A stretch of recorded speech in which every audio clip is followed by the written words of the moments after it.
প্রিয় ছাত্রছাত্রী, English tutor চ্যানেলে তোমাদের সবাইকে স্বাগত। আশা করি তোমরা সবাই ভালো আছো এবং তোমরা পুজোটা নিশ্চয়ই সাবধানে কাটাবে। দেখো, তোমাদের যারা পঞ্চম শ্রেণীতে পড়ো তাদের একটা NAS 2021, যেটার ফুল ফর্ম হলো ন্যাশনাল অ্যাচিভমেন্ট সার্ভে 2021-এর একটা পুস্তিকা স্কুল থেকে নিশ্চয়ই দিয়েছে। সেই পুস্তিকাটির পঞ্চম শ্রেণী, তৃতীয় শ্রেণী, পঞ্চম শ্রেণী, অষ্টম শ্রেণী এবং দশম শ্রেণীর জন্য, এবং প্রত্যেক শ্রেণীর জন্য আলাদা আলাদা পুস্তিকা রয়েছে। তো আজকের এই ভিডিওটা যে সমস্ত ছাত্রছাত্রী পঞ্চম শ্রেণীতে পড়ো এবং যাদের ন্যাসের পুস্তিকাটা দিয়েছে, তাদের সেই ন্যাসের পুস্তিকার যে সমস্ত বহু বিকল্প ভিত্তিক যে প্রশ্ন রয়েছে, বা যাকে বলা হয় ইংরেজিতে মাল্টিপল চয়েস টাইপ কোশ্চেন, সেই মাল্টিপল চয়েস টাইপ কোশ্চেনের সমস্ত উত্তরগুলো বাংলা বিষয়ের, আমাদের পরিবেশ বিষয়ের এবং গণিত বিষয়ের সমস্ত উত্তর তোমরা এই ভিডিওতে সঠিক উত্তর পেয়ে যাবে। তো দেখো কি বলেছে আগে, তোমাদের এই বহু বিকল্প ভিত্তিক প্রশ্নটা কেন দিয়েছে, বা তোমাদের এটা মডেল অ্যাক্টিভিটি টাস্কের সঙ্গে কেন দেওয়া হয়েছে, তোমরা এটা কেন করবে। তো লেখা রয়েছে, দেখো বলছে বহু বিকল্প ভিত্তিক প্রশ্ন, পরিচিতি ও অনুশীলন সংক্রান্ত সাধারণ নির্দেশিকা। বলছে বহু বিকল্প ভিত্তিক প্রশ্নের সম্ভারটি এমনভাবে তৈরি করা হয়েছে যাতে এই জাতীয় বিভিন্ন নতুন ধরনের প্রশ্নের সঙ্গে শিক্ষার্থীরা পরিচিত হয়। তাহলে তোমরা এই MCQ টাইপ প্রশ্নটা কী ধরনের সেটার সঙ্গে যাতে পরিচিত হতে পারো, তার জন্য এটা দেওয়া হয়েছে। শিক্ষার্থীরা বিভিন্ন পরীক্ষায় যে যে ধরনের বহু বিকল্প ভিত্তিক প্রশ্নের সম্মুখীন হতে পারে, এই অনুশীলনের মাধ্যমে সেগুলির সঙ্গে তারা অভ্যস্ত হয়ে ওঠার সুযোগ পাবে।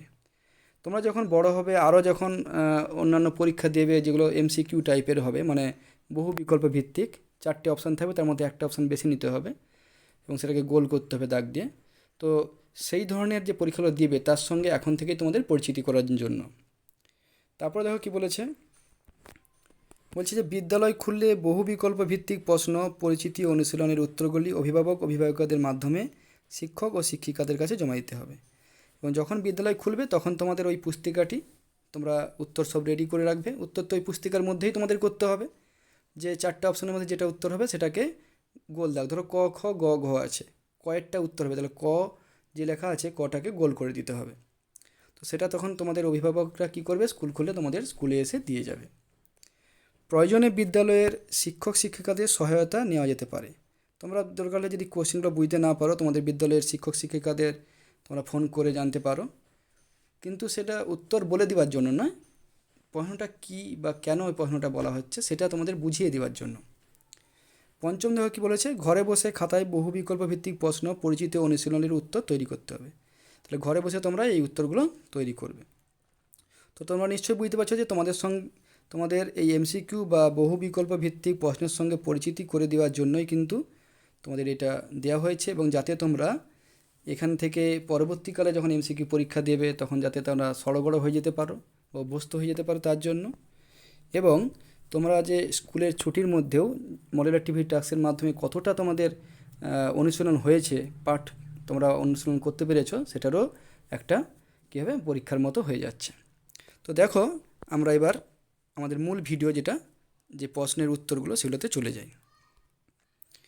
দেখো, প্রথমে লেখা রয়েছে বহু বিকল্প ভিত্তিক প্রশ্ন, পরিচিতি ও অনুশীলন বাংলা। তো প্রথমে বাংলা বিষয়ের প্রশ্নের উত্তরগুলো আমরা তৈরি করি।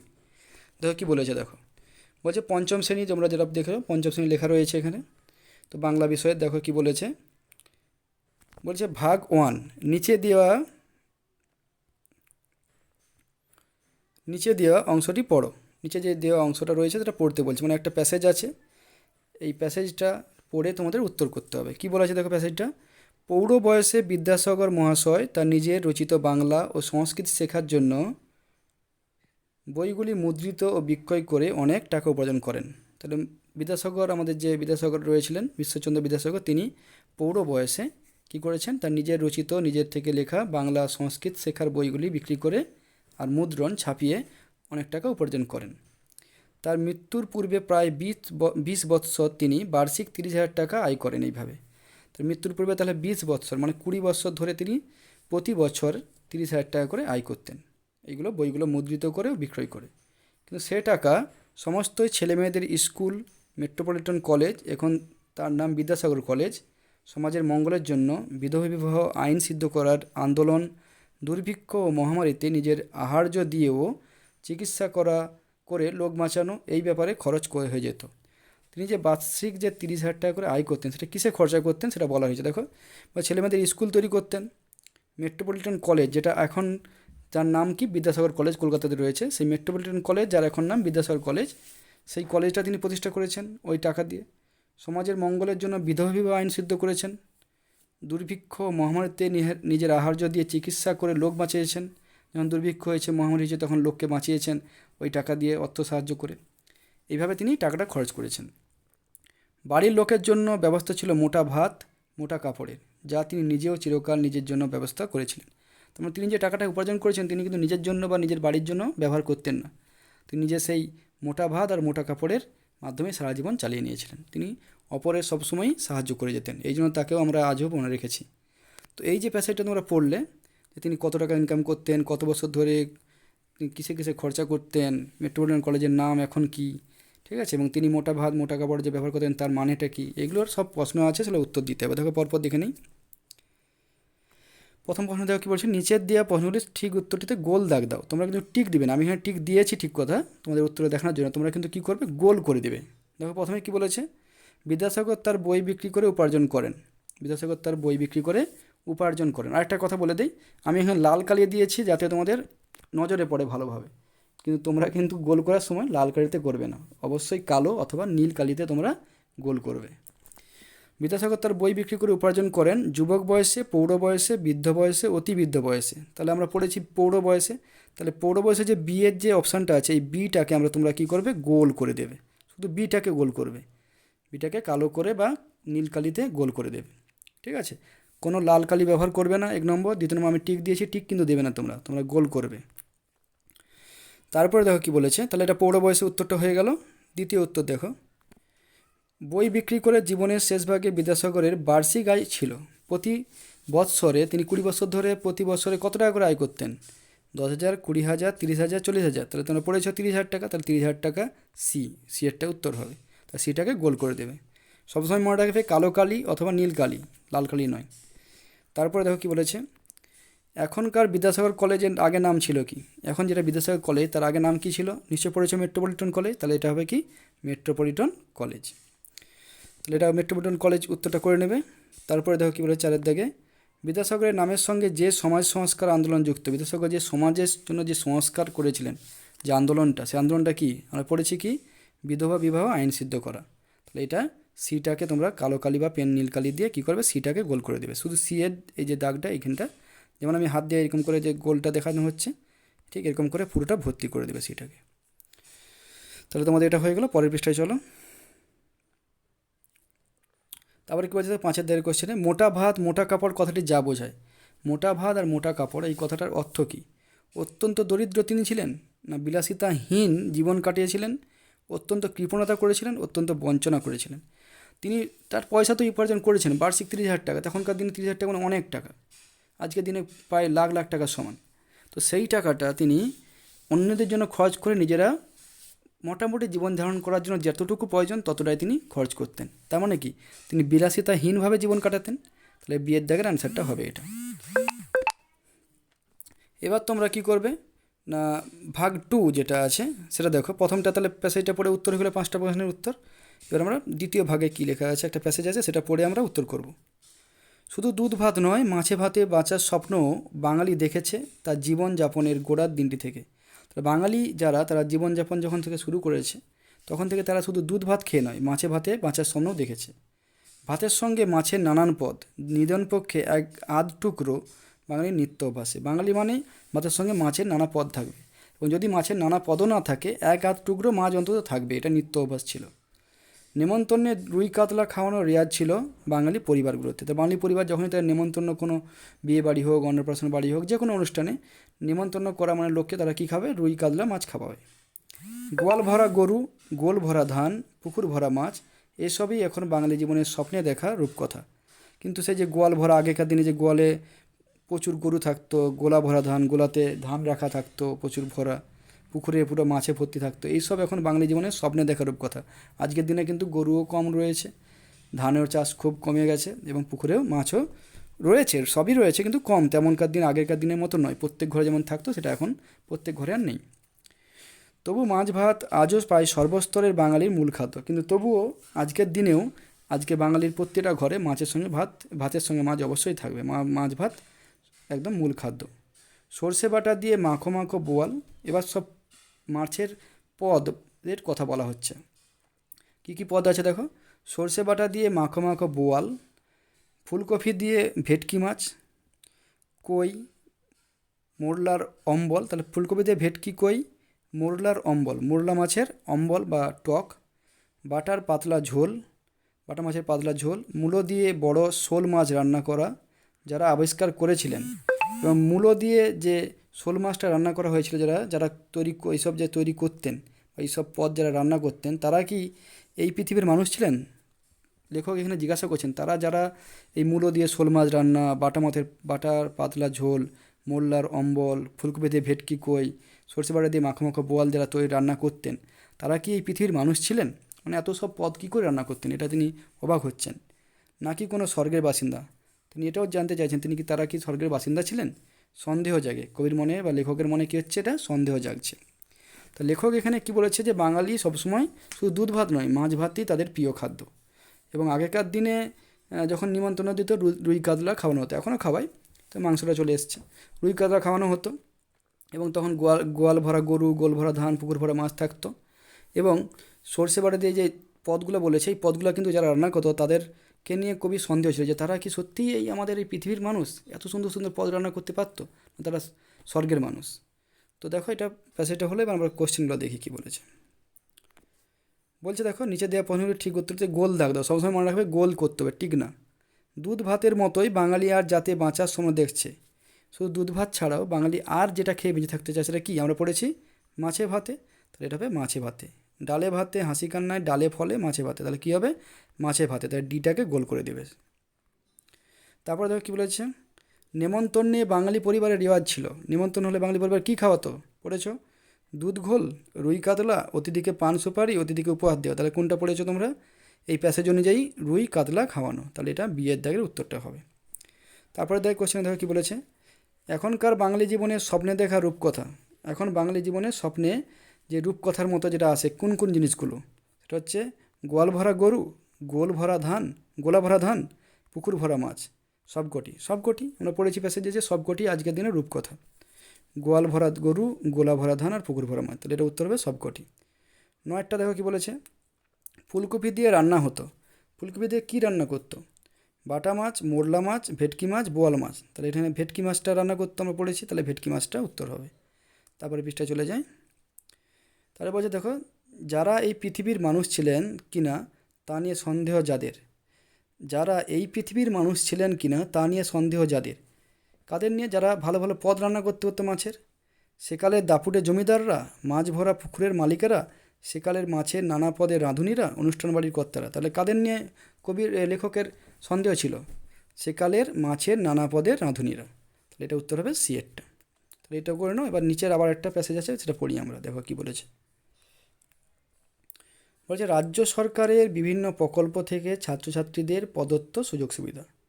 রাজ্য সরকারের যে সমস্ত বিভিন্ন প্রকল্প রয়েছে সেখান থেকে ছাত্রছাত্রীরা কী কী সুবিধা পায়, প্রদত্ত মানে পাওয়া বা দেওয়া হয়। তো দেখো কি বলেছে, প্রথমে লেখা রয়েছে, শিক্ষায় সবার আগে রাজ্য সরকারের বিভিন্ন প্রকল্প থেকে ছাত্রছাত্রীদের প্রদত্ত সুযোগ সুবিধা। এবার সুযোগ সুবিধাগুলো থেকে কিন্তু প্রশ্ন আসবে, কী কী সুযোগ সুবিধা আছে দেখে নিই। বিনামূল্যে পাঠ্যপুস্তক বিতরণ। কোন শ্রেণীর বিনামূল্যে, তাহলে পাঠ্যপুস্তক বা বই কোন কোন শ্রেণীকে দেওয়া হয়, প্রাক প্রাথমিক থেকে অষ্টম শ্রেণী পর্যন্ত প্রতিটি বিষয়ের পাঠ্যপুস্তক। দেখতে পাবেন তোমরা, বড়ো করে দিই। প্রাক প্রাথমিক থেকে অষ্টম শ্রেণী পর্যন্ত প্রতিটি বিষয়ের পাঠ্যপুস্তক। নবম ও দশম শ্রেণীর ছাত্রছাত্রীদের প্রথম ভাষা, সহায়ক পাঠ, ইংরেজি ও গণিত। একাদশ দ্বাদশ শ্রেণীর ছাত্রছাত্রীদের প্রথম ভাষা, ইংরেজি, বাংলা ভাষা সাহিত্য ও সংস্কৃতির ইতিহাস এবং দ্রুত পঠন। তাহলে প্রথম থেকে অষ্টম শ্রেণীর মধ্যে সমস্ত পাঠ্যপুস্তক, নবম দশম শ্রেণীর প্রথম ভাষা বাংলা, সহায়ক পাঠ, ইংরেজি, গণিত দেওয়া হয়। আর একাদশ দ্বাদশ শ্রেণীর প্রথম ভাষা, ইংরেজি, বাংলা ভাষা সাহিত্য, সংস্কৃতি ইতিহাস ও দ্রুত পঠনের বইটা দেওয়া হয়। এটা হচ্ছে বিনামূল্যে পাঠ্যপুস্তক বিতরণ। এবার দেখো কি বলেছে, বিনামূল্যে বিদ্যালয়ের পোশাক। প্রথম শ্রেণী থেকে অষ্টম শ্রেণী পর্যন্ত সমস্ত পড়ুয়াদের জন্য প্রত্যেকটি দুটি সেট করে পোশাক দেওয়া হবে প্রথম শ্রেণী থেকে অষ্টম শ্রেণী পর্যন্ত সমস্ত পড়ুয়াদের জন্য। এবার তারপর দেখো কি বলেছে পরের প্রকল্পটা, মধ্যাহ্নকালীন আহার যাকে মিড ডে মিল বলা হয় প্রথম শ্রেণী থেকে অষ্টম শ্রেণী পর্যন্ত সমস্ত ছাত্রছাত্রীদের জন্য। এটা প্রথম থেকে অষ্টম শ্রেণীর ছাত্রছাত্রী। তারপরে কি প্রকল্প আছে, কন্যাশ্রী প্রকল্পে আর্থিক সহায়তা। বিদ্যালয়ের পাঠরতা 13 থেকে 18 বছরের অবিবাহিত সমস্ত ছাত্রছাত্রীকে বার্ষিক 1000 টাকা ও 18 বছরের ঊর্ধ্বে 19 বছর পর্যন্ত এককালীন 25,000 টাকার আর্থিক সহায়তা। কন্যাশ্রী প্রকল্প তাহলে কী হয় না, যারা বিদ্যালয়ে 13 থেকে 18 বছরের অবিবাহিত ছাত্রীকে শুধুমাত্র সমস্ত ছাত্রীকে 1000 টাকা করে প্রতি বছর, আর 18 বছরের ঊর্ধ্বে এবং 19 বছর পর্যন্ত এককালীন 25,000 টাকা দেওয়া হয়। তারপরে সবুজ সাথী কী বলেছে দেখো, সবুজ সাথী প্রকল্পে সাইকেল প্রদান। নবম থেকে দ্বাদশ শ্রেণীর সমস্ত পড়ুয়াকে বিনামূল্যে সাইকেল। নবম থেকে দ্বাদশ শ্রেণীর সমস্ত পড়ুয়াকে বিনামূল্যে সাইকেলকে বলা হয় দেওয়াকে সবুজ সাথী প্রকল্প। তারপরে দেখো কী বলেছে, বিদ্যালয়ের কম্পিউটারের ব্যবস্থা। কেইয়ান কম্পিউটার অ্যাডেড লার্নিং ও আইসিটি স্কুল প্রকল্পের মাধ্যমে প্রাথমিক, উচ্চ প্রাথমিক ও মাধ্যমিক বা উচ্চ মাধ্যমিক বিদ্যালয়ে কম্পিউটার সরবরাহ করা হয়। তাহলে এটাতে কেইয়ান কম্পিউটার লার্নিং আইসিটি স্কুল এর মাধ্যমে প্রাথমিক, উচ্চ প্রাথমিক, মাধ্যমিক বা উচ্চ মাধ্যমিক স্কুলে কম্পিউটার সরবরাহ করা হয়। তো এতগুলো প্রকল্প আছে। তাহলে এতগুলো প্রকল্প থেকে তোমাদের কোশ্চেন পড়বে, ঠিক আছে। এবার তোমাদের কী কী কোশ্চেন এই প্রকল্পগুলো থেকে দেওয়া হয়েছে দেখে নাও। প্রথম প্রশ্ন কী দেওয়া রয়েছে, পরে দেখো সবুজ সাথী প্রকল্পে নবম থেকে, দেখো উপরে কিন্তু লেখা রয়েছে গোল দাগ দাও, সবসময় গোল করবে কিন্তু, হ্যাঁ। সবুজ সাথী প্রকল্পে নবম থেকে দ্বাদশ শ্রেণীর সমস্ত পড়ুয়াকে বিনামূল্যে দেওয়া হয়। তো সবুজ সাথী প্রকল্পে নবম থেকে দ্বাদশ শ্রেণীর পড়ুয়াকে কী দেওয়া হয় আমরা পড়েছি, বিদ্যালয়ের পোশাক দেওয়া হয়, পাঠ্যপুস্তক, মধ্যাহ্নকালীন আহার না সাইকেল। সবুজ সাথী সাইকেল দেওয়া হয় পড়েছ, তাহলে ডিটাকে গোল করে দেবে। তারপর দেখো 12 দাগে কী বলেছে, আইসিটি স্কুল এর মতো বিদ্যালয়ে কম্পিউটারের ব্যবস্থা করেছে এমন আরেকটি প্রকল্পের নাম কি, কন্যাশ্রী প্রকল্প না দুয়ারে সরকার না কেইয়ান লক্ষ্মীর ভাণ্ডার। তোমরা পড়েছো কেইয়ান, তাহলে এটা হবে কেইয়ান। তারপরে দেখো কী বলেছে, পশ্চিমবঙ্গ সরকারের উদ্যোগে প্রত্যেক পড়ুয়াকে বিদ্যালয়ের পোশাক দেওয়া হয় প্রথম থেকে পঞ্চম শ্রেণী পর্যন্ত, প্রথম থেকে অষ্টম শ্রেণী, নবম থেকে দ্বাদশ শ্রেণী, প্রথম থেকে অষ্টম শ্রেণী পর্যন্ত। এখানে প্রথম থেকে পঞ্চম, এখানে পঞ্চম থেকে অষ্টম, কিন্তু দেওয়া হয় কোথা থেকে, তারপর পড়েছে প্রথম থেকে অষ্টম শ্রেণী পর্যন্ত 2 সেট করে দেওয়া হয়, তাহলে এটা হবে ডিএডটা। তারপর 14 দাগে কী বলেছে দেখো, পশ্চিমবঙ্গ সরকারের পক্ষ থেকে প্রথম থেকে অষ্টম শ্রেণী পর্যন্ত সমস্ত ছাত্রদের জন্য ব্যবস্থা করা হয়েছে।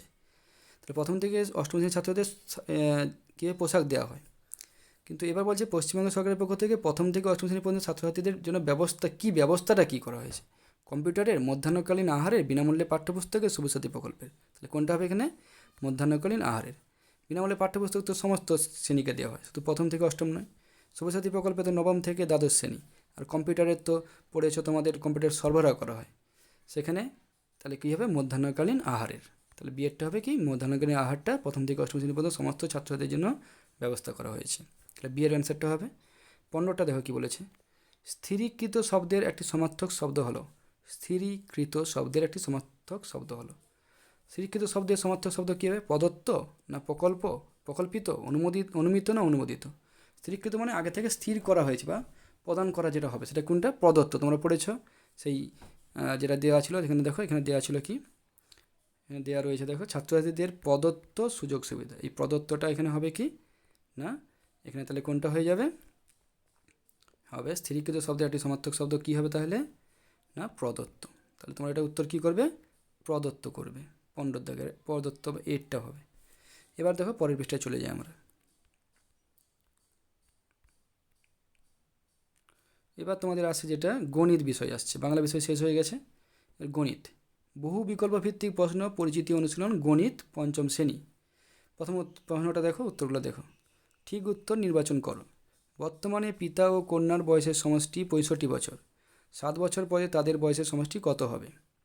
তাহলে এখানে দেখো একটা ক্রস দাগ দেওয়া আছে, একটা টিক দেওয়া আছে, মানে এই টিকটা প্রথমে দেওয়া হয়েছিল কিন্তু এটা উত্তর নয় বলে এটা উত্তর হবে, তাই এটা ঠিক দেওয়া আছে। এগুলো সমস্ত ম্যাথের যে স্যার আছে তিনি দেখে এটা করে দিয়েছেন, ঠিক আছে। আমি তো ইংরাজির টিচার, তো আমি ম্যাথের টিচারের সাহায্য নিয়ে এগুলো করেছি এবং ঠিক আছে, একদম নির্ভুল আছে, একদম নিঃসন্দেহে তোমরা করতে পারো। তো আমি এটা করেছিলাম, এটা ভুল হয়ে এটা ঠিক হয়েছে। তো দেখো কি বলেছে, তাহলে তোমার যেটা ঠিক আছে এটাকেই উত্তর ধরবে, হ্যাঁ ভুলটা না। তাহলে 72 79, 86, 75। বলছে পিতা কন্যার বয়সের সমষ্টি কত? 65 বছর, দুজনে মিলে 65 বছর। 7 বছর পরে তাদের বয়সের সমষ্টি কত হবে? 7 বছর মানে এর সঙ্গে কত যোগ হয়ে যাবে?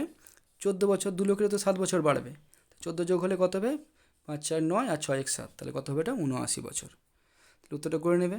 তারপরে দেখো কি বলেছে, 2-এর দাগেরটা বলছে 15 মিটার লম্বা ফিতে থেকে 5 মিটার কেটে নেওয়ার পর কত অংশ অবশিষ্ট আছে? 15 মিটারের একটা লম্বা ফিতে থেকে 5 মিটার কেটে নেওয়ার পর কত অংশ অবশিষ্ট আছে? তাহলে 10 মিটার থাকবে, সেটাকে ভাগ করলে, মানে এটা 10 মিটারের কথা বলেনি, কত অংশটার কথা বলেছে। তাহলে 1/3 অংশ, 1/5, 2/3, 1/10, তাহলে এটা কোনটা হবে? 2/3 অংশ। 3 ভাগ 15কে 3 ভাগ করলে কত? 5 3 15। 3 ভাগের কি হয়েছে না, 2 ভাগ রয়েছে, 1 ভাগ কেটে নেওয়া হয়েছে, তাহলে 2/3 অংশ হবে। তারপর দেখো 3-এরটা কী বলেছে, একটি তরমুজের ওজন 2 কেজি 700 গ্রাম, একটি আনারসের ওজন 1 কেজি 100 গ্রাম। তরমুজের ওজন আনারসের থেকে কত বেশি? তাহলে 1 কেজি 100 থেকে 2 কিলো 700 থেকে 1 কেজি 100 বিয়োগ করলে যেটা হবে সেটা, তাহলে কত হয়ে যাবে? 1 কেজি 600 গ্রাম। তাহলে এর উত্তর হবে 1 কেজি 600 গ্রাম। তারপর দেখো 4-এরটা কী বলেছে, জিজ্ঞাসা চিহ্ন ভাজিতক 15 সমান 8, তাহলে কতকে 15 দিয়ে ভাগ করলে 8 হবে? তাহলে 120কে 15 দিয়ে ভাগ করলে কী হবে? 8 হবে, ভাগশেষ 8 হবে। তাহলে এটা হচ্ছে কি, সরি, ভাগফল 8 হবে, তাহলে ওটা হচ্ছে 120। 4-এর দাগেরটা, 4-এরটা অ্যান্সার হবে 120, তাহলে 4-এরটাকে গোল করে দেবে। তারপরে দেখো 5-এরটা কী বলেছে, এখানে একটা মূল্যসূচি দেওয়া রয়েছে, দ্রব্য দাম, প্রতিটির দাম কত? পেন, প্রতিটি পেনের দাম 12 টাকা, পেন্সিল, প্রতিটি পেন্সিলের দাম 4 টাকা। তো যে মূল্যসূচি অনুযায়ী 8টি পেন ও 5টি পেন্সিলের মোট মূল্য কত? তাহলে 8টি পেনের দাম 12 × 8 যত হবে সেটা, আর 5টা পেন সমান 5 4 20, আর সময় টোটাল যদি দুটো যোগ করা হয় তাহলে কত হবে? 116 টাকা। তাহলে 2-এর অ্যান্সারটা হবে কত? 116 টাকা। এটা 2-এরটা উত্তর হবে। তারপরে দেখো কী বলেছে, 6-এরটা, শূন্যস্থান পূরণ করো। 1-এর 5 সমান 3-এর 15 সমান 5-এর 25 সমান 7-এর জিজ্ঞাসা চিহ্ন। তাহলে এটা জিজ্ঞাসা চিহ্ন কত বসবে? এটা হচ্ছে 5 3-এ 15, 5 5-এ 25, তাহলে এটা হবে 5 7-এ 35, মানে এই 5 5-এ 25, 3 5-এ 15, 1 5-এ 5-এর সব এগুলো গুণিত হচ্ছে, 1 5-এ 5, 3 5-এ 15, 5 5-এ 25, 7 5-এ 35, তাহলে উত্তর হবে 35। তারপর দেখো 7-এরটা কী বলেছে, 5 মিটার লম্বা বাঁশ থেকে 3 মিটার 25 সেন্টিমিটার 3 মিটার 25 সেন্টিমিটার টুকরো কেটে নেওয়া হলো, কত সেন্টিমিটার বাঁশ অবশিষ্ট রইল? তাহলে 5 মিটার থেকে 3 মিটার 25 সেন্টিমিটার কেটে নিলে কত অবশিষ্ট? তাহলে এটা কত হবে? 175 সেন্টিমিটার। তাহলে উত্তরটা কী হবে? 175 সেন্টিমিটার। তারপরে দেখো কি বলেছে, এটা নিশ্চয়ই তোমরা বুঝতে, আচ্ছা বলে দিই একটু। 5 মিটার মানে কত? 500 সেন্টিমিটার, তার থেকে 3 মিটার 225 সেন্টিমিটার মানে 3 মিটার মানে 300 সেন্টিমিটার কেটে নেওয়া হলো, আর 200-র মধ্যে 25 কেটে নেওয়া হলো, তাহলে কত হবে? 175 পড়ে থাকবে, তাহলে 175 সেন্টিমিটার। বোঝা গেছে নিশ্চয়ই? এবারে তাহলে উত্তরটা করে নেবে। তারপরে পরের পৃষ্ঠা দেখো, পরের পৃষ্ঠা 8-এর দাগে কী বলেছে, 16-র পরবর্তী বর্গ সংখ্যাটি কত? তাহলে কত হবে? এখানে 4 9 16, এখানে কত হবে? তাহলে এখানে হবে কত না 25, তাহলে 16-র পরবর্তী বর্গ সংখ্যা কত হবে না 25। এটা 2-এর বর্গ, 3-এর বর্গ, 4-এর বর্গ, তাহলে 5-এর বর্গ। 2-এর বর্গ কত? 4, 3-এর বর্গ 9, 3 3 9, 2 2 4, 4 4 16, তাহলে এটা 5 5-এ 25, তাহলে এটা হবে কত? 25 হবে। তারপর দেখো কি বলেছে,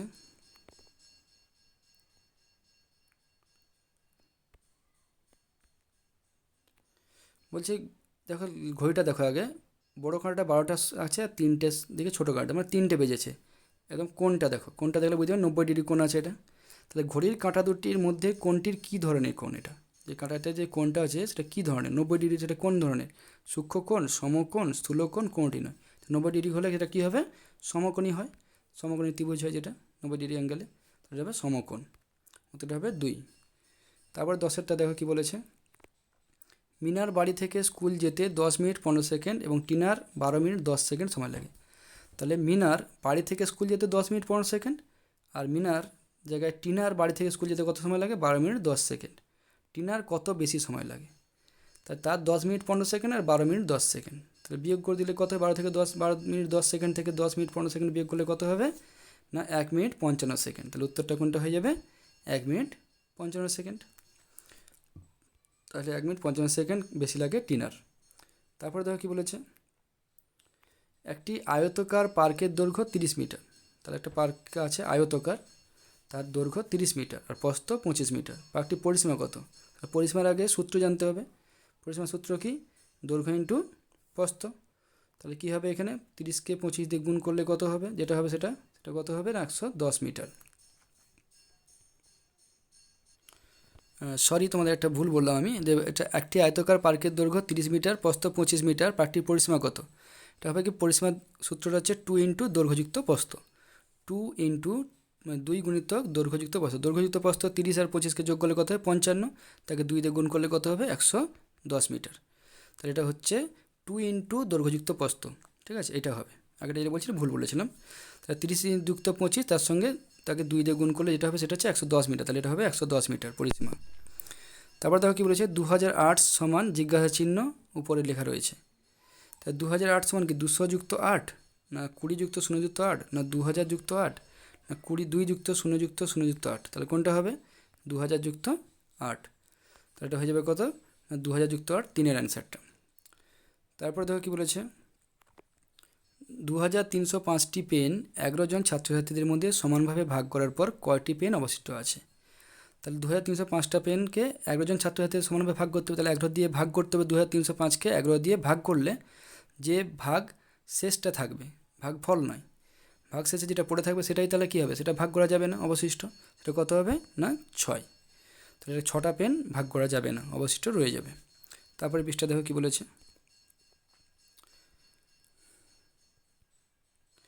14 দাগেরটা কী বলে দেখো, একটি বর্গাকার মাঠের চারিদিকের পরিসীমা 64 মিটার, মাঠটির ক্ষেত্রফল কত? তাহলে একটা বর্গাকার মাঠ আছে, তার চারদিকের পরিসীমা 64 মিটার। তাহলে মাঠটির ক্ষেত্রফল কত হবে? তো 14 দাগে কী বলছে, একটি বর্গাকার মাঠের চারিদিকের পরিসীমা 64 মিটার, মাঠটির ক্ষেত্রফল কত? তো বর্গাকার মানে কি, তার চারদিকের পরিসীমা, চারদিকের যেটা পরিসীমাটা যে 64 মিটার, মানে চারদিকেই 64 মিটার করে রয়েছে। তার ক্ষেত্রফল তাহলে কী হবে? তাহলে 4 ইন্টু 64 করলে যেটা হবে সেটা, তো চারদিকে তো 64 64 64 64, তো 4 ইন্টু 64 সমান 256 বর্গমিটার। তাহলে এটা হবে কত? 256 বর্গমিটার। তার 15টা দেখো কী বলেছে, কোনটি ছোট 1999 সেন্টিমিটার অথবা 199 মিটার? তাহলে কী হবে কোনটা? না 1999 সেন্টিমিটার না 199 মিটার, কোনটা ছোট? তাহলে এখানে কী হবে? 1999 সেন্টিমিটারটা ছোট। উভয়ের সমান যেটা কস দেওয়া আছে এটা করবে না, এটা ভুল। হ্যাঁ, তাহলে 1999 সেন্টিমিটারটা হচ্ছে ঠিক। তারপর দেখো কী বলেছে, বলেছে 16টা, প্রতি কেজি আপেলের দাম 100 টাকা ও প্রতি কেজি আমের দাম 65 টাকা হলে 3.5 কেজি আম ও 1.5 কেজি আপেলের মোট দাম কত? তো 3.5 কেজি আম সমান ইন্টু কত হবে? 65 টাকা।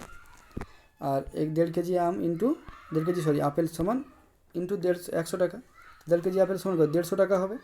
আর 65 টাকা করে 3 কিলো যত হবে তার সঙ্গে হাফ কিলোর 65-এর হাফ হবে যেটা, সেটা যোগ করলে কতটা হয়ে যাবে টোটাল? হবে 377 টাকা 50, 377.50 টাকা বা 377 টাকা 50 পয়সা। উত্তর তাহলে 4টা উত্তর হবে, এটা করে নেবে।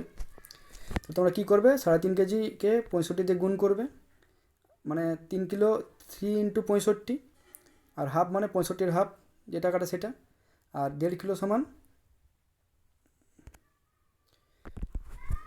সরি একটু দিকে চলে গেল, আর 1.5 কিলো সমান 100 টাকা করে কত? 150 টাকা। 100 টাকা 150 টাকা, তাহলে 100 টাকা করে 1.5 কিলোর দাম কত? 150 টাকা হচ্ছে। আর 65-র সঙ্গে 3 গুণ করলে কত? 5 3 15, 5 হাতে 1, 6 3 18 কে 19, 100 হচ্ছে 95, তার হাফ যেটা 65-এর হাফ যেটা হবে তার সঙ্গে যোগ করলে যেটা হবে সেটা টোটাল মিলিয়ে হবে 377.50 টাকা। তারপর দেখো কী বলছে 17টা, সমান হাজার ভাগের 5 ভাগ সমান কত? তো সমান হাজার ভাগের 5 ভাগ সমান কত হবে? না 0.005। তাহলে হাজার ভাগের 5 ভাগ সমান কত হবে? 0.005। এটা হবে না, 2-এরটা উত্তর হবে, দুটো ঠিক করে নেবে। 18টা দেখো কী বলছে, 18 দাগেরটা, রবি পরীক্ষার নিচের তালিকা অনুযায়ী কোন বিষয়ে সবচেয়ে বেশি পেয়েছে? বিষয় প্রাপ্ত নম্বর, বাংলায় পেয়েছে 65, অঙ্কে 98, ইংরেজিতে 90, বিজ্ঞানে 75। তো সবচেয়ে বেশি কোনটা পেয়েছে? অঙ্কে। তাহলে এখানে উত্তর হবে অঙ্ক, 2-এর দাগেরটা। তারপর দেখো কী বলেছে 19-এর দাগেরটা, 2025 গ্রাম আলু ও 1975 গ্রাম পেঁয়াজের মোট ওজন কত? তো 2025 গ্রাম আলু মানে কত? 2025 গ্রাম আলু আর 1975 গ্রাম পেঁয়াজের মোট ওজন কত? তাহলে যেটা হবে কত হবে না, এটা হচ্ছে 2 কিলো 25 গ্রাম, এটা 1 কিলো 975 গ্রাম। তাহলে 1 কিলো 975 গ্রামের সঙ্গে যদি তাহলে 1 কিলো, এখানে 2 কিলো, 3 কিলো, আর 975-এর সঙ্গে 25 যোগ করলে কত হবে? 1000 গ্রাম, মানে 1 কিলো। তাহলে 2 1 3 একে 4 কেজি। তাহলে এটা হবে কি 4 কেজি সমান। 4 কেজির কমও হবে না, 4 কেজি বেশিও নয়, আর 4 কেজি সমান হবে। তাহলে এটা কোনটা হবে উত্তর? 4 কেজি সমান। তাহলে 2025 গ্রাম আলু মানে 2 কিলো 25 গ্রাম, আর 1975 গ্রাম পেঁয়াজ মানে 1 কিলো 975 গ্রাম। তাহলে 1 কিলো 975 গ্রামের সঙ্গে ওদিকের আলুর 25 গ্রাম যদি যোগ করি তাহলে কত হবে? 975 আর 25 যোগ করলে 1000 গ্রাম। তাহলে 1000 মানে এখানে 1 কেজি। তাহলে 1 কেজি, এখানে 1 কেজি পেঁয়াজ, আর এখানে 2 কিলো আলু, তাহলে 4 কিলো। 4 কেজি সমান। 20টা দেখো কী বলছে, এখানে লুডোর একটা দেওয়া রয়েছে। লুডোটার বলছে লুডো ছক্কার কটি তল। এই লুডো ছক্কার কটি তল? তাহলে 1টা 2টা 3টা, এদিকে 1টা 4টা, ওটা দিকে চলে যাচ্ছে শুধু। তাহলে কটা আছে? 1টা 2টা 3টা, নিচে একটা 4টা, এদিকে একটা 5টা, এদিকে একটা 6টা। তাহলে কটা তল হবে? 6টা তল। লুডো ছক্কার কটি তল? 6টি তল। পরের পৃষ্ঠা যাই আমরা। এবার তোমাদের অঙ্ক শেষ। এবার হচ্ছে তোমাদের বহুবিকল্প ভিত্তিক প্রশ্ন, পরিচিতি অনুশীলন, আমাদের পরিবেশ, পঞ্চম শ্রেণী। তাহলে আমাদের পরিবেশে কী প্রশ্ন দেওয়া হয়েছে দেখো। একটা ছক দেওয়া রয়েছে, সুপ্রিয়ার পরিবার বৃক্ষটি নিচে দেখানো হলো, এটি দেখে প্রশ্নের উত্তর দাও। তাহলে সুপ্রিয়ার পরিবারে কী দেখা রয়েছে? কমলের সঙ্গে প্রীতির বিয়ে হয়েছে, তাদের ছেলে মেয়েকে বিনয়, বিজয় আর বিমল হতে তাদের ছেলে, 3 ছেলে। আর সুবিনয় আর আশার বিয়ে হয়ে তাদের একজন মেয়ে সুনিতা, একজন ছেলে সুনীতি, আর একজন ছেলে আশিস। আবার এই বিমলের সঙ্গে সুনীতির বিয়ে হয়ে তাদের এক ছেলে এক মেয়ে, সেটাকে সুপ্রিয়া আর বিকাশ। তাহলে এখানে উত্তরটা প্রশ্নটা কী চেয়েছে? সুপ্রিয়ার মামার নাম কি? তাহলে সুপ্রিয়া সুনীতির ছেলে, তাহলে সুনীতির মেয়ে সুপ্রিয়া। তাহলে সুনীতির বাবার নাম হচ্ছে সুবিনয়, আশা, তাদের সুনীতির ভাইয়ের নাম হচ্ছে আশিস। তাহলে সুনীতির ভাই যে, সেই তো সুপ্রিয়ার মামা হবে। তাহলে সুপ্রিয়ার মামা কী হবে? আশিস হবে। তাহলে এখানে উত্তরটা কোনটা হবে? সুপ্রিয়ার মামার নাম কি না আশিস। বিনয়, আশিস, সুবিনয়, বিজয়, কোনটা হবে? আশিস। তাহলে উত্তর হবে খ। তাহলে খটাকে গোল করে দেবে। তবে 2-এর দেখে দেখো কী বলেছে। মানবদেহে খাবার যে পথে হজম হয় তার সঠিক ক্রমটি খুঁজে বার করো। মানবদেহে খাবার কীভাবে হজম হয় বলছে, প্রথমে দেখো মুখবিবর, পাকস্থলী, গ্রাসনালী, ক্ষুদ্রান্ত। তারপর হচ্ছে মুখবিবর, গ্রাসনালী, পাকস্থলী, ক্ষুদ্রান্ত। তারপর বলছে মুখবিবর, পাকস্থলী, ক্ষুদ্রান্ত, গ্রাসনালী। তারপরে হচ্ছে মুখবিবর, গ্রাসনালী, ক্ষুদ্রান্ত, পাকস্থলী। প্রথমে মুখে খাওয়া হলো, তাহলে মুখ থেকে কোথায় গেল? সেটা উত্তরটা হলো ঘরটা। কী করে হবে? প্রথমে মুখে খেলে মুখ দিয়ে সেটা গেল গ্রাসনালী, নালীর মাধ্যমে গেল, গিয়ে কোথায় যায় সেই খাবারটা? যে ক্ষুদ্রান্তে পৌঁছে, ক্ষুদ্রান্ত থেকে কোথায় যায়? পাকস্থলীতে যায়। তাহলে এইভাবে খাবারটা যায়। তাহলে মুখবিবর, গ্রাসনালী, ক্ষুদ্রান্ত, তারপরে পাকস্থলী। তাহলে এটা কোনটা উত্তর হবে? ঘয়েরটা উত্তর হবে, খয়েরটা নয়। খয়েরটা ক্রস দেওয়া আছে না, ওটা উত্তর নয়, ঘরটা উত্তর। ঘরটা গোল করে দেবে। তাহলে 3-এর দাগে কী বলেছে দেখো। একটা ছবি রয়েছে, ছবিটা কী রয়েছে দেখো। বলেছে সূর্য এখানে আছে, এখানে রয়েছে কি পৃথিবী, মাঝে চাঁদ রয়েছে, 3টে রেখা আসছে, এখানে সূর্যের আলোটা এখান থেকে এখানে পড়ছে, আবার এই সূর্যের আলোটা কোণা হয়ে এখানে চলে আসছে, আরেকটা সূর্যের আলো সোজা হয়ে এখানে আসছে। এবার দেখো এখানে খ লেখা রয়েছে, খ রশ্মি, ঘ আর গ, খ গ ঘ। তাহলে বলছে এখানে পৃথিবী আছে, তাহলে এই ঘ যে পজিশানটা দেখো উপরের ছবিতে, পৃথিবীর ঘ চিহ্নিত স্থানে কি হবে? তাহলে এই জায়গাটা চাঁদ আছে মানে কি, সূর্য চাঁদে আর পৃথিবী আছে মানে কি, এই চাঁদটা আলাল হয়ে যাচ্ছে মানে পৃথিবীতে সূর্যগ্রহণ দেখা যাবে। কোন পজিশান থেকে? এই গ আর এই যে মাঝখানটা যেটা ফাঁকা আছে এই জায়গাটা থেকে। কিন্তু ঘ থেকে কি দেখা যাবে? ঘ থেকে তো কী হচ্ছে, এই সূর্যের আলো, এই রশ্মিটা সোজা ঘয়ে আসছে, কিন্তু এই রশ্মিটা বেঁকে কী হয়েছে, এই রশ্মিটা বেঁকে এখানে চলে গেছে। তাহলে পুরো সূর্যগ্রহণটাকে দেখতে হবে না, দেখতে হবে না। তাহলে কতটা না, আংশিক সূর্যগ্রহণ ঘ থেকে দেখা যাবে। তাহলে এখানে কী দেখো, পরের প্রশ্নে দেখলে বুঝতে পারবে। ঘ চিহ্নিত স্থানে কী হবে? পূর্ণগ্রাস সূর্যগ্রহণ দেখতে হবে, খণ্ডগ্রাস সূর্যগ্রহণ, খণ্ডগ্রাস চন্দ্রগ্রহণ, সূর্যগ্রহণ দেখা যাবে না। তাহলে উত্তর কোনটা হবে? খণ্ডগ্রাস সূর্যগ্রহণ, মানে খণ্ডগ্রাসে সূর্যগ্রহণ ওখান থেকে ঘ থেকে দেখা যাবে। তাহলে ঘয়ের অ্যান্সারটা বাদ হবে, এটা কোনটা হবে না, ক্ষয়ের অ্যান্সারটা উত্তরটা হবে। তাহলে উত্তর কোনটা হবে? খণ্ডগ্রাস সূর্যগ্রহণ। তারপরে 4-এরটা দেখো কি বলেছে। বিভিন্ন ধরনের যানবাহন প্রচলনের সঠিক ক্রমটি বেছে নাও। তাহলে কোন যানবাহনটা প্রথমে হয়েছে, তারপরে কোনটা, তারপরে কোনটা, তারপরে কোনটা? প্রথমে হচ্ছে পালকি হয়েছে প্রথমে, তারপরে 2 চাকা রিক্সা, তারপরে গরুর গাড়ি, তারপরে সাইকেল আসছে। প্রথমে গরুর গাড়ি, তারপরে পালকি, তারপরে সাইকেল, না 2 চাকা রিক্সা? 3-এরটা বলছে পালকি প্রথমে, গরুর গাড়ি, তারপরে 2 চাকা রিক্সা, সাইকেল, তারপরে বলছে গরুর গাড়ি, পালকি, 2 চাকা রিক্সা, সাইকেল। তাহলে কোনটা হবে প্রথমে? প্রথমে পালকি ছিল আগে, পালকির পর হলো গরুর গাড়ি শুরু হলো। গরুর গাড়ির পর কি হয়, দু চাকা রিক্সা, মানে যেটা লোক টানতো যে রিক্সাগুলোকে। তারপর সেখান থেকে শুরু হলো কি সাইকেল। তাহলে কোনটা সঠিক ক্রম হবে? পালকি, তারপরে গরুর গাড়ি, তারপরে দু চাকা রিক্সা, সাইকেল। গয়েরটা উত্তর হবে, গোটাকে গোল করে দেবে। তারপর দেখো এখানে কী বলেছে, 5 দাগে এখানে কিছু যানবাহন লেখা আছে, এখানে চিহ্ন লেখা রয়েছে। সাইকেল মানে কোন চিহ্নটা? না এইরকম চিহ্নটা। এবার এখানে কিছু রাস্তা দেওয়া রয়েছে, বড় সেতু আছে, সরু সেতু, খাল, উত্তর দিকেটা, নিচেরটা দক্ষিণ দিক, পশ্চিম, পূর্ব, স্কুল আছে। এগুলো রাস্তা, এটা রাস্তা, এটা রাস্তা, এটা রাস্তা, এটা রাস্তা, তারপরে এটাও রাস্তা, এটা রাস্তা। তো কি বলছে দেখো, প্রশ্নটাকে দেখে নিই। বলছে একটি এলাকার পরিবহন গণমাধ্যমের মানচিত্রটি দেওয়া আছে। এটা মানচিত্র, একটা এলাকার পরিবহন, কোনখান থেকে কোন জায়গাটা জিনিসটা, কোন কোন যানবাহন যেতে পারে। মানচিত্রটি দেখে বলো কোন যানটি সব রাস্তা দিয়ে যেতে পারে। তাহলে আমাদের এই মানচিত্র আছে, মানচিত্রের মধ্যে কি হয়েছে না, কিছু চিহ্ন দেওয়া রয়েছে। এই চিহ্নগুলোর মানে হলো এইগুলো। এই চিহ্নটার মানে হলো সাইকেল, এই চিহ্নটার মানে হলো সাইকেল রিক্সা, এই চিহ্নটার মানে হলো সাইকেল ভ্যান, এই চিহ্নটার মানে হলো গরুর গাড়ি, এটার চিহ্নের মানে হলো বাস, এটা চিহ্নের মানে লরি, এটা চিহ্নের মানে মোটর গাড়ি, এটা চিহ্নের মানে হচ্ছে অটো রিক্সা, এটা নৌকা, খেয়া নৌকা, এটা মোটর সাইকেল, এটা স্কুটার। এবার এই চিহ্নগুলো দেখো এগুলোতে আছে, ঠিক আছে। কিন্তু বলছে কি যে দেখে বলো মানচিত্রটা কোন যান সব রাস্তাতে যেতে পারে। তাহলে এতগুলো যানবাহন আছে, তাদের চিহ্ন দেওয়া আছে, সেই চিহ্নগুলো দেখে আমাকে বুঝতে হবে যে এই রাস্তা দিকে সব যানবাহন যেতে পারছে। আচ্ছা, এই রাস্তা দিকে সব যানবাহন যেতে পারছে, এটা দিয়ে, এই রাস্তাটা দিয়ে, এই রাস্তাটা দিয়ে, এই রাস্তাটা দিয়ে। তা দেখো এই রাস্তা দিয়ে প্রায় সব যাচ্ছে, এই রাস্তা দিয়েও প্রায় সব যাচ্ছে, এই রাস্তা দিয়ে কিছু যাচ্ছে, এই রাস্তা দিয়েও প্রায় যাচ্ছে, এই রাস্তা দিয়ে কিছু, এই রাস্তা দিয়ে কিছু। কিন্তু এই রাস্তাটাতে দেখো একটাই যানবাহন যাচ্ছে, সেটা কি দেখো, যানবাহনটার চিহ্ন দেখো, সাইকেল। তার মানে সাইকেল এই রাস্তাতে আছে চিহ্ন। আচ্ছা, এই রাস্তাতেও সাইকেল আছে চিহ্ন, এই রাস্তাতেও সাইকেল আছে চিহ্ন, এই রাস্তাতেও সাইকেল আছে চিহ্ন। প্রতিটা রাস্তাতে কিন্তু দেখো সাইকেল যাচ্ছে, আবার এই রাস্তাতে দেখো সাইকেল আছে, আবার এই রাস্তায় শুধু সাইকেল যাচ্ছে। তার মানে সাইকেল সমস্ত রাস্তাতে যাচ্ছে, বাকিগুলো কিন্তু কিছু রাস্তাতে যেতে পারছে, কিছু রাস্তাতে যেতে পারছে না। তাহলে এখানে উত্তরটা কোনটা হবে নিশ্চয়ই বুঝতে পেরে গেছো। উত্তর কোনটা হবে না, সাইকেল। তাহলে বাস, সাইকেল, মোটর গাড়ি, লরি, তাহলে এখানে কোনটা হবে, সাইকেল সমস্ত রাস্তাতে যেতে পারছে। এবার দেখো কি বলছে, পরে আবার একটা লেখো, চিত্রলেখ দেওয়া রয়েছে, নিচে চিত্রলেখ দুটি দেখো।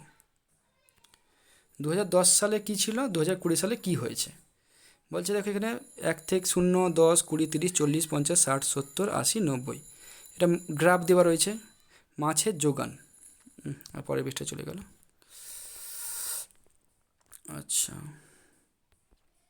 একটু ধৈর্য ধরো, আমরা চলে গেছে পরের পৃষ্ঠাতে। তো মাছের যোগান কেজিতে লেখা রয়েছে, এটা মাছের যোগান কেজিতে। তাহলে এই সালে কত মাছের যোগান ছিল, এই সালে মাছের যোগান ছিল কোন কোন মাছের কত যোগান। রুই মাছের যোগান এখানে ছিল দেখো 70-এর একটু বেশি, মানে 79 বা 76, 77-এর মতো। মোরলা মাছের ছিল দেখো 10-এর একটু বেশি, 11-এর মতো। ভেটকি ছিল কত, একদম সেম 40-এ। কাতলা ছিল কত, এখানে দেখো 60-এর একটু বেশি, 65-এর মতো। আর ল্যাদস ছিল ওই 8-এর মতো। এবার সেই মাছগুলো 20 সালে কতটা যোগান হয়েছে। রুই মাছ এখানে 70, 76-এর মতো, এখানে দেখো 80-এর বেশি, মানে এখানে 80, 82 বা 83-এর মতো। মোরলা দেখো কি হয়েছে, মোরলা বেশি ছিল এখানে, এখানে কমে গেছে। ভেটকি এখানে বেশি ছিল, আরও বাড়ছে, তাহলে এটা হয়েছে 50, হয়েছে 40 ছিল। কাতলা এখানে কত ছিল, 65-এর মতো বা 62, এখানে দেখো হয়ে গেছে 75-এর মতো। আর ল্যাদসও কী হয়েছে, ল্যাদস দেখো এটা ছিল, এটা কমে গেছে। তাহলে সবচেয়ে কমটা করছে কত, এটা মোরলা ছিল 11, কমে হয়েছে প্রায় 6-এর মতো, 6, 7।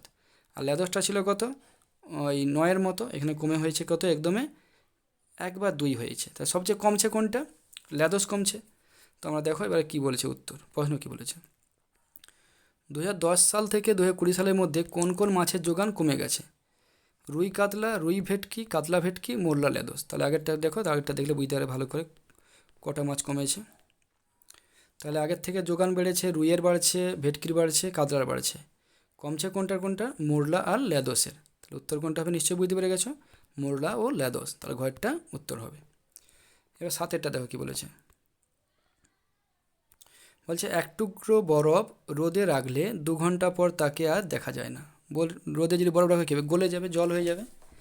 একাধিক ধাপে সংঘটিত এই পরিবর্তনগুলিকে তীর চিহ্নের সাহায্যে দেখলে ঠিক ক্রম কোনটা হবে। তো একটা বরফকে রোদে রাখছে, তাকে আর দেখা যায়নি। তাহলে কোন ধাপে সেটা দেখা না গেল, তাহলে কিভাবে হলো?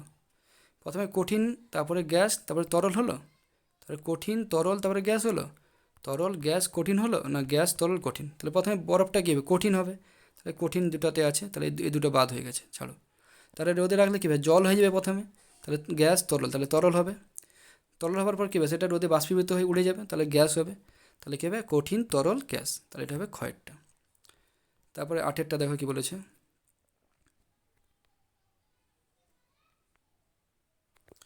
বলছে 1 চামচ নুন 1 কাপ জলে গোলার পরে সেই নুন জলকে 2 দিন রোদে রাখলে যা হবে তা হলো। তাহলে 1 চামচ নুন নেওয়া হয়েছে, একটা চামচে নুন নিয়েছে, 1 কাপে জল নেওয়া আছে, তাতে নুনটা দিয়ে গুলে দিল। গুলে দেওয়ার পর সেই নুন জলটাকে 2 দিন রোদে রাখছে, তাহলে কী হবে? নিশ্চয়ই সেই জলটা থেকে নুন কী হবে? নুনটা পড়ে থাকবে, জলটা উড়ে চলে যাবে। তো নুন জল যেমন ছিল তেমন থাকবে? নিশ্চয়ই নয়। নুন উবে যাবে, জল পড়ে থাকবে? নুন উবে যাবে, জল পড়ে থাকবে? জল তো বাষ্পীভূত, লবণ কি বাষ্পীভূত হবে? হবে না। নুন বা জল কিছুই পড়ে থাকবে না, দুটোই উড়ে যাবে। বলছে জল উবে যাবে, নুন পড়ে থাকবে, তাহলে কোনটা হবে? জলটা উড়ে চলে যাবে আর নুনটা পড়ে থাকবে, তাহলে এটা ঘয়েরটা উত্তর হবে। এবার নয়েরটা দেখো কী বলেছে। মাছ কেটে ছোট ছোট টুকরো করে ধুয়ে রাখা হলো। বাড়িতে মাছ নিয়ে আসলে কি কেটে কেটে ছোটো করে টুকরো করে ধুয়ে রাখা হয়। কী করা হলে মাছ তাড়াতাড়ি নষ্ট হয়ে যাবে? যদি আমরা কোন জিনিসটা না করি, মাছ তাড়াতাড়ি নষ্ট হয়ে যাবে।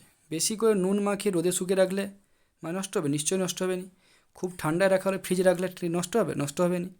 নুন হলুদ মাখিয়ে রাখলে, খুব ঠান্ডায় রাখা হলে নুন হলুদ মাখাবো বা সেটাকে ঠান্ডায় রাখবো, তাহলে কি নষ্ট হবে? নিশ্চয়ই নষ্ট হবে না। ঢাকা দিয়ে রান্নাঘরে সাধারণ উষ্ণতে রাখলে কোনো নুন হলুদও মাখানো হবে না, ঠান্ডায়ও রাখা হবে না, সাধারণ উষ্ণতায় রান্নাঘরে ঢাকা দিয়ে রাখবো, তাহলে কি নষ্ট হবে? তাহলে ঘরেরটা উত্তর হবে। 10এর দাগেটা কী বলে দেখো।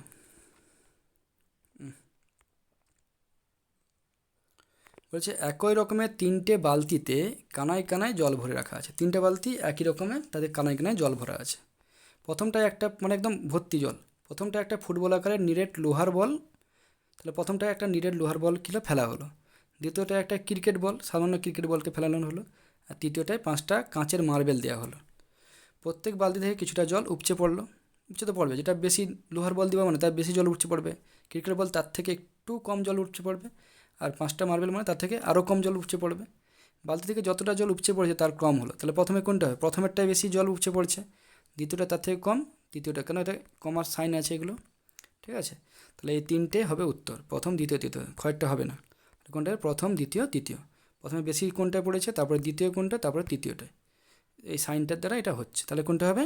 প্রথম দ্বিতীয় আর তৃতীয়। তাহলে কয়েকটা উত্তর হবে। তারপরে পরের পৃষ্ঠা দেখি কী আছে। 11 দাগে দেখো কী বলেছে। বলেছে চাকার ব্যবহার সভ্যতাকে অনেক এগিয়ে দিয়েছে। আমরা যে চাকা ব্যবহার করি তার সভ্যতা অনেক এগিয়ে দিয়েছে। সভ্যতার প্রথম থেকে আজ পর্যন্ত মানুষ চাকা তৈরিতে কোথাও ব্যবহার করেছে ধাতু, কোথাও রাবারের টায়ার। তা চাকা ব্যবহারের দ্বারা মানুষ সভ্যতাকে এগিয়ে নিয়ে গেছে। প্রথম থেকে আজ পর্যন্ত মানুষ কী কী ব্যবহার করছে? কিসের কী চাকা ব্যবহার করছে? ধাতু, আবার রাবার। আজকে রাবারের আমরা টায়ার ব্যবহার করছি। প্রাচীনকাল থেকে শুরু করে বর্তমান কাল পর্যন্ত মানুষ চাকা তৈরিতে যা যা জিনিস ব্যবহার করেছে তার ঠিক ক্রম। প্রাচীনকাল থেকে আজ পর্যন্ত মানুষ যে যে জিনিসগুলো দিয়ে টায়ার তৈরি করছে তার ক্রমটা কী? প্রথমে রাবার দিয়েছিল, কাঠ, তারপরে এখন ধাতু দিচ্ছে। আগে ধাতু, তারপরে কাঠ, তারপরে রাবার, না আগে কাঠ তারপরে ধাতু তারপরে রাবার, না রাবার ধাতু কাঠ? তাহলে প্রথমে কি কাঠের আগে চাকা ছিল, গরু গাড়ি, তারপরে ধাতুর ব্যবহার হলো, তারপরে ধাতু মানে লোহার জিনিস দিয়ে বা আরও কিছু দিয়ে চাকা তৈরি হলো, তারপর লাস্টে কিলো রাবার, এখন যেটা চলছে। তাহলে কোনটা হবে? গয়ের উত্তরটা হবে। তাহলে 12 দাগের উত্তর দেখো কী বলেছে। লোহা আর লোহা থেকে তৈরি ইস্পাত দিয়ে বহু জিনিস তৈরি করা হয়। লোহা থেকে আর লোহা দিয়ে তৈরি ইস্পাত যে হয়, সেই ইস্পাত দিয়ে বহু জিনিস তৈরি করা হয়। নানান কাজে লোহার ব্যাপক ব্যবহারের প্রধান অসুবিধা কী? আমরা নানান কাজে লোহা ব্যবহার করি, কিন্তু তার একটা অসুবিধা রয়েছে। সেই অসুবিধাটা কী? লোহা খুব শক্ত ধাতু বলে অসুবিধা, লোহার দাম অত্যন্ত বেশি বলে অসুবিধা, লোহা খুব সহজে পৃথিবীতে পাওয়া যায় না বলে অসুবিধা, না জল হাওয়াতে দীর্ঘদিন থাকলে লোহার মরচে পড়ে নষ্ট হয়ে যায়? তাহলে কোনটা অসুবিধা হবে? এইটা ঘয়েরটা, যে জল হাওয়াতে যদি দীর্ঘদিন লোহা থাকে সেটা নষ্ট হয়ে যাওয়ার চান্স থাকে মরচে পড়ে। তাহলে ঘয়েরটা উত্তর হবে। তারপরে 13 দাগেরটা কী বলে দেখো। তোমরা সকলেই জানো স্বাস্থ্যই আমাদের সম্পদ, যে স্বাস্থ্যই সম্পদ। তাই শরীরকে সুস্থ রাখতে আমাদের কী করা উচিত নয়? আমাদের উচিতটা কী নয়? তাহলে প্রতিদিন সকালে হাঁটা নিশ্চয়ই উচিত, পর্যাপ্ত পরিমাণে জল খাওয়া নিশ্চয়ই উচিত, বেশি পরিমাণে ভাজা খাবার খাওয়া নিশ্চয়ই উচিত নয়, সাঁতারের অভ্যাস করা নিশ্চয়ই উচিত। তাহলে কোনটা উচিত নয়? বেশি পরিমাণে ভাজা খাবার খাওয়া। মানে তেলে ভাজা খাওয়া বা যে সমস্ত ভাজা জিনিস সেগুলো খাওয়া উচিত নয়। তাহলে গয়েরটা। তারপরে 14 দেখে কী বলে দেখো, আগামী 24 ঘন্টায় 90 কিমি/ঘন্টা বেগে ঝোড়ো হাওয়া বইবে ও ভারী বৃষ্টির সম্ভাবনা আছে। তো আগামী 24 ঘন্টায় 90 কিলোমিটার গতিবেগে কী হবে না, ঝোড়ো হাওয়া বইবে আর ভারী বৃষ্টির সম্ভাবনা আছে। টেলিভিশনে এই খবরটা শোনার পর তুমি তোমার আশপাশের মানুষদের কীভাবে সতর্ক করবে? তুমি তোমার আশপাশের মানুষদের কীভাবে সতর্ক করবে? খেতে চাষ করতে যেতে বলবে যে ঝড় হবে বৃষ্টি হতে, খেতে চাষ করতে যাও? নদীতে সমুদ্রে মাছ ধরতে যেতে বলবে যে না ঝড় হবে আর বৃষ্টি হবে চল যাও মাছ ধরতে যাও? মাঠে খেলতে যেতে বলবে? নিশ্চয়ই এগুলো করতে না বলবে। কোনটা তাহলে করতে না বলবে? ঝড়ের সময় পাকা বাড়িতে আশ্রয় নিতে বলবে? তাহলে কোনটা করতে বলবে সতর্ক করে মানুষকে? তুমি বলবে ঝড়ের সময় পাকা বাড়িতে আশ্রয় নিতে বলবে। তাহলে ঘয়েরটা হচ্ছে উত্তর, আর বাকিগুলো আমরা নিশ্চয়ই বলবো না। তাহলে কোনটা হবে? ঝড়ের সময় পাকা বাড়িতে আশ্রয় নিতে। 15 দেখে আনসারটা দেখো কী বলেছে, নিচের কোন কারণের জন্য মাটির গুণ নষ্ট হয় না? মাটির গুণ কোন কারণের জন্য নষ্ট হবে না? বৃষ্টির জলে মাটির কণা জলে ধুয়ে গেলে তো নষ্ট হয়ে যাবে। অতিরিক্ত রাসায়নিক সার ব্যবহার করলে নষ্ট হবে। চাষের সময় পরিমিত জৈব সার ব্যবহার করলে নিশ্চয়ই নষ্ট হবে না। কলকারখানা থেকে নিঃসৃত নোংরা জল মাটিতে মিশলে নষ্ট হবে। তাহলে কোনটা হবে না, মাটির গুণ নষ্ট হবে না যদি চাষের সময় পরিমিত জৈব সার ব্যবহার করা হয়। তাহলে এটা হচ্ছে গয়ের থেকে অ্যান্সারটা। এবার দেখো 16 দাগে কী বলেছে, এখানে কয়েকটা ছবি দেওয়া রয়েছে। নিচের ছবিগুলো দেখে নিচের প্রশ্নটির উত্তর দাও। প্রজাপতির ছবি আছে, মাছের ছবি আছে, গিরগিটির ছবি আছে, চিংড়ি মাছের ছবি আছে। এবারে ছবিগুলো দেখার পর কী প্রশ্ন বলেছে, নিচের কোন প্রাণীটি মেরুদণ্ডী ও তার পাখনা আছে? তাহলে এখানে দেখো এর পাখনা আছে কিন্তু মেরুদণ্ডী নয়, এর তো পাখনাই নেই, এরও পাখনা নেই, এর পাখনা আছে, এই যে পাখনাগুলো, ঠিক আছে, এবং মেরুদণ্ডও রয়েছে। তাহলে কী হবে? মাছ, উত্তরটা হবে মাছ। তাহলে এখানে উত্তরটা কী করবে, প্রজাপতি, মাছ, গিরগিটি, চিংড়ি, তাহলে কোনটা হবে? খয়েরটা মাছ। তাহলে খটাকে গোল করে দেবে। 17 অধ্যায়ে কী বলে দেখো, ঠিক জোড়াটি নির্বাচন করো। কোনটা ঠিক? জলে ভাসমান গাছ জবা, জবাকে জলে ভাসে। পাহাড়ি অঞ্চলের গাছ পাইন, নিশ্চয়ই ঠিক আছে। বালিতে জন্মানো গাছ বট, বট কি বালিতে জন্মায়? স্যাঁতস্যাঁতে আবহাওয়ায় জন্মানো গাছ, ফণি মানুষে কি স্যাঁতস্যাঁতে জায়গায় জন্মায়? তাহলে কোনটা হবে? পাহাড়ি অঞ্চলের গাছ হচ্ছে পাইন, এটা ঠিক হবে। তাহলে খয়টা ঠিক হবে। 18টা দেখো কী বলেছে, সূর্যের আলো সোলার প্যানেলে ফেলে বিদ্যুৎ শক্তি তৈরি করা হয়। সোলার প্যানেলে কী হয়? সূর্যের আলো পড়লে কী হয় না, বিদ্যুৎ শক্তি উৎপন্ন হয়। এইভাবে শক্তি উৎপাদন খুব প্রচলিত না হয়, একে বলে অপ্রচলিত শক্তি। তাহলে অপ্রচলিত শক্তি কেন বলা হয় সৌর শক্তিকে? কারণ এই শক্তি অতটা খুব প্রচলিত নয়। মানুষ কারেন্টই ব্যবহার করে, বিদ্যুৎ যেটা ব্যবহার করে ইলেকট্রিসিটি, কিন্তু কেউ সোলার আলো খুবই কম লোক ব্যবহার করে, যেন এটাকে অপ্রচলিত শক্তি বলে। এরকম আরেকটি অপ্রচলিত শক্তির উৎস কী? তাহলে এরকম যে শক্তিটা উৎস হচ্ছে সূর্য শক্তি থেকে, সূর্যের আলো থেকে সৌর শক্তি উৎপন্ন হচ্ছে। তাহলে এরকম একটা অপ্রচলিত শক্তির উৎসটার কথা বলতে হবে। খনিজ তেল, নিশ্চয়ই আমরা খনিজ তেল ব্যবহার করি, খুব প্রচুর পরিমাণে প্রচলিত। কয়লাও প্রচুর প্রচলিত, কাঠও প্রচুর প্রচলিত। আর জৈব গ্যাসটা খুব কম প্রচলিত। তাহলে কোনটা হবে? এটা জৈব গ্যাস। তাহলে এটা জৈব গ্যাস হবে। যেমন গোবর গ্যাস, গোবরকে পচিয়ে তার থেকে গ্যাস উৎপন্ন করে সেটা ইলেকট্রিসিটি তৈরি করা হয়, সেটা হচ্ছে জৈব গ্যাস। তাহলে এই জৈব গ্যাসটা হচ্ছে উত্তর। তাহলে এটা হচ্ছে গয়েরটা দাগ করে নেবে। দেখো তারপরে আরেকটা পৃষ্ঠা কি আছে না, আর নেই। তা তোমাদের এখানেই শেষ হয়ে গেছে 18 দাগে। তাহলে তোমাদের সমস্ত উত্তরগুলো নিশ্চয়ই তোমরা বুঝতে পেরেছো। আর উত্তরগুলো তোমরা দেখে কি করবে, এরকম লাল পেন নয়, নীল ও কালো কালিতে টিক নয়, গোল করবে। এই গয়েরটাকে গোল করে দেবে, গটাকে, উত্তর গ, তাই গটাকে গোল করবে। এভাবে গোল করে এই পুস্তিকাটি স্কুল খুলে তোমাদের অভিভাবক বা অভিভাবককে দিয়ে তোমরা কী করবে, তোমাদের স্কুলের শিক্ষকের মাস্টারের কাছে জমা দেবে। তো তোমাদের যদি ভিডিওটা ভালো লেগে থাকে তোমরা ভিডিওটাকে লাইক করবে এবং বন্ধুদের সঙ্গে শেয়ার করবে, যাতে তারাও এই ভিডিওটা দেখে তারা উত্তরগুলো করতে পারে এবং বুঝতে পারে উত্তরগুলো। এবং তোমরা আমার চ্যানেলটাকে অবশ্যই করে সাবস্ক্রাইব করে পাশে থাকা বেল আইকনের অল নোটিফিকেশনটা ক্লিক করে রাখবে, যাতে আমার চ্যানেলে দেওয়া প্রত্যেকটা ভিডিও তোমরা প্রথমেই পেয়ে যাও। এবং আমার এই চ্যানেলে ন্যাসের, এই ন্যাশনাল অ্যাচিভমেন্ট সার্ভে 2021-এর 10ম শ্রেণীর এবং ন্যাস কী, ন্যাস জিনিসটা কী, কেন হবে, কবে হবে, কোন কোন ক্লাসের হবে, সমস্ত কিছু তথ্য, এবং 10ম ক্লাসের ইংরেজির, আমি যেহেতু ইংরেজি সাবজেক্টের, ইংরেজির সমস্ত উত্তর কিন্তু করে দেওয়ার একটা ভিডিও আমি অলরেডি আমার চ্যানেলে রয়েছে। যদি তোমাদের 10ম শ্রেণীর কেউ থাকে বা তোমরা ন্যাস সম্বন্ধে জানতে চাও, তো সেই ভিডিওটা নিশ্চয়ই দেখতে পারো। তোমরা ভালো থেকো, ভালোভাবে পুজো কাটাও, সুস্থ থাকো, সাবধানে থাকো, এবং মাস্ক পরবে অবশ্যই বাইরে বেরোলে, এবং স্যানিটাইজার ব্যবহার করবে। ভালোভাবে পড়াশোনা করো এবং ভালো থেকো।